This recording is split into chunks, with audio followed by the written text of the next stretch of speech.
You ask Tiger to solve. This deals with linear equations with one unknown. The final result is u equals -187. Let's solve it step by step. Swap sides. Group all constants on the right side of the equation. Subtract 7 from both sides. Group like terms. Simplify the arithmetic.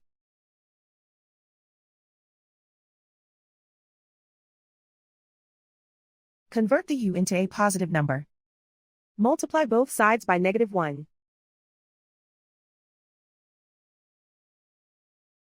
Remove the ones. Simplify the arithmetic. And so the final result is u equals -187.